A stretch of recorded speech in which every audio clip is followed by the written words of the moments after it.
In recognizing a communist, physical appearance counts for nothing. If he openly declares himself to be a communist, we take his word for it. I am a democratic socialist. So you call yourself a democratic socialist? I'm a democratic socialist. Mamdani is a self-described socialist. I am a democratic socialist.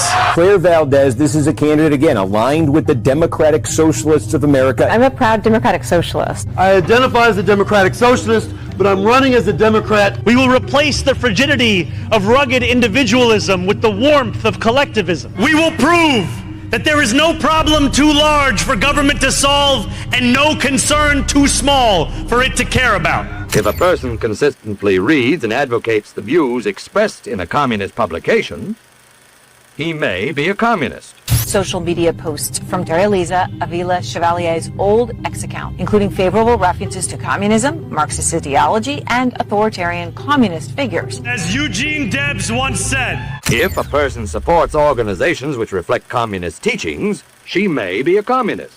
I've been a member of New York City DSA for 7 years. Feed the rich and feed the poor.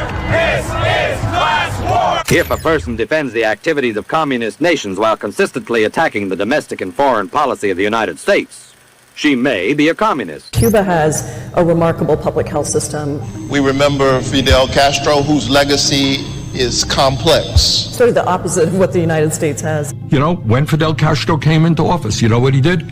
He had a massive literacy program. Is that a bad thing? There's a lot of dissidents imprisoned in Cuba. That's right. The actions and U.S. contributions to the suffering of Cubans. This particular bullying and the use of sanctions. Like other U.S. policies, the cruelty is the point. It does not help the people of countries like Venezuela. Do you believe that the 9/11 terrorist attacks on America were the inevitable consequence of American foreign policy? Inevitable in the sense that we destabilized a lot of the Middle East, that forced people to believe that another act of violence was the only response. Social media post from Darya Avila Chevalier. One calls the United States an effing disgrace. If a person does all these things over a period of time, he must be a communist. I mean, our goal is liberation. Our goal is communism. Their goal is communism. The barbarians are inside the gates, ladies and gentlemen. They're inside, and they have found a pretty genius way, if I do say so myself, to get inside, and that is through the Democrat Party. I have historically said the left eats its own, and this is that. This is that on steroids. You are watching the absolute end, the end of the Democratic Party. So let's look at the data from Tuesday's New York primaries, right? This is not just an election, guys. This is a coordinated, hostile takeover. These DSA insurgents, they didn't just win. They systemically slaughtered entrenched, powerful establishment Democrats. You saw Mike Johnson just say that the person Hakeem Jeffries endorsed lost. The person that Mamdani endorsed won. And here's the genius and quite honestly the true danger of this group. It's how they did it. The Democratic Socialists of America, they don't run as a third party. So they figured out years ago that third parties like the Green Party or the Libertarians, that goes nowhere. So they did something infinitely smarter. They have infiltrated the Democrat primary process, and they are replacing incumbents from within. They are literally a parasitic organization, and they have been playing the long game. I love the way she described that, a parasitic group. I think it fits the bill. They have attached themselves to the Democrat Party and have worked their way in and are becoming a serious threat because, like I've said before in past videos, it almost seems as if they've actually taken over the Democrat Party. It's pretty wild to watch, man, how quickly it's all happened. Really, it hasn't really happened quickly, but it feels like it's happened pretty darn quickly. Do you think the communism is going to be an issue? Are you guys going to run on that? Or are you just going to sit back and watch them fight each other? We should run on it. But, it's interesting because I talked to many Democrats here on the Hill. And what I will tell you is they're even concerned with how it's making their party look. And ultimately, at the end of the day, these people want to literally redistribute the wealth. And so what I will tell you is Charlie Kirk always said socialism sucks. It doesn't work. And honoring him today, I will continue that legacy. Socialism does suck. Don't do it. Yeah, Charlie would have been having a great time on America 250, just brimming with patriotism. So you said you talked to some Democrats, and they see how big of a threat it is to the party, but they're not confronting it. Are they scared? I think people like Hakeem Jeffries knows that it's an issue, but they don't quite know what to do with it. What's interesting is the Associated Press recently actually asked me, they said, this is a response to MAGA. And I said, you mean racism and just craziness and total idiocracy? I don't think so. I think that you guys are having identity crisis. And I think these people, for example, the woman that got elected in New York, she was largely elected by older white women that went to college. What about the actual working people that actually want law enforcement, don't want to raise their taxes? And so what I would say is that they like to talk a big game, but when it comes down to actually implementing the policy, they really don't know how policy works. Yeah, Hakeem Jeffries is running scared. Doesn't know what to do with these folks. His nominees in New York, the people that he endorsed, they lost. Same thing with Chuck Schumer. The people he's endorsed, they've lost. They've got one more crack at it in Michigan. And it's not looking good thus far, right? They're still behind.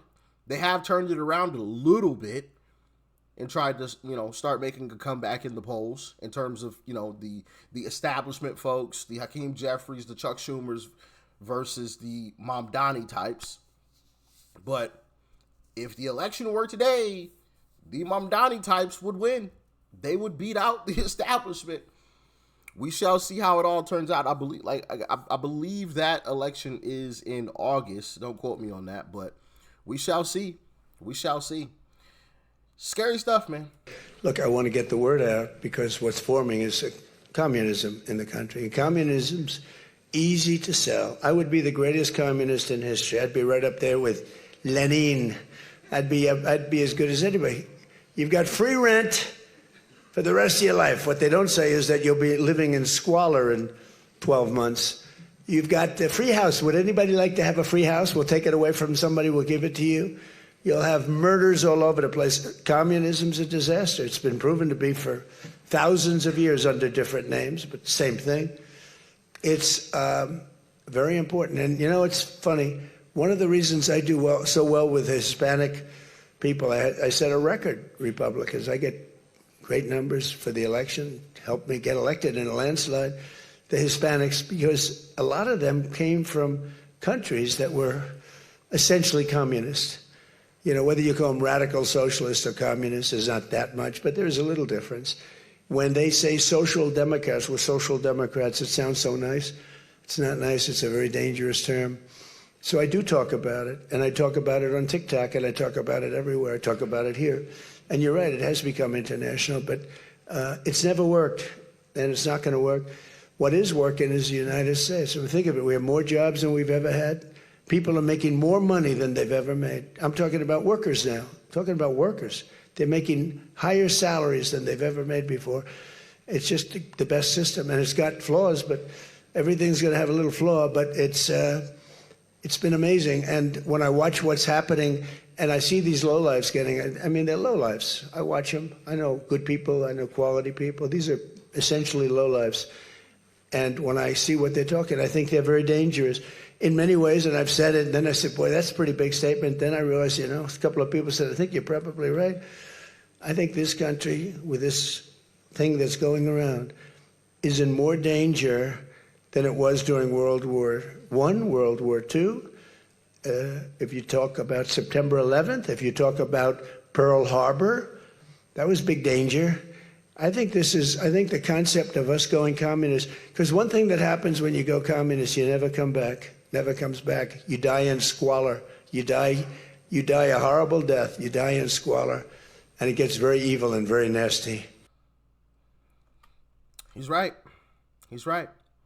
So I want to ask you, how big of a threat do you really think this all is? Do you think, come 28, it'll be a distant memory. Oh, you remember when the Democrat Party almost went completely communist? Or do you think this is a genuine threat that we really need to pay attention to and address? Let me know. But as always, stay safe out there. Peace and love. I'm out.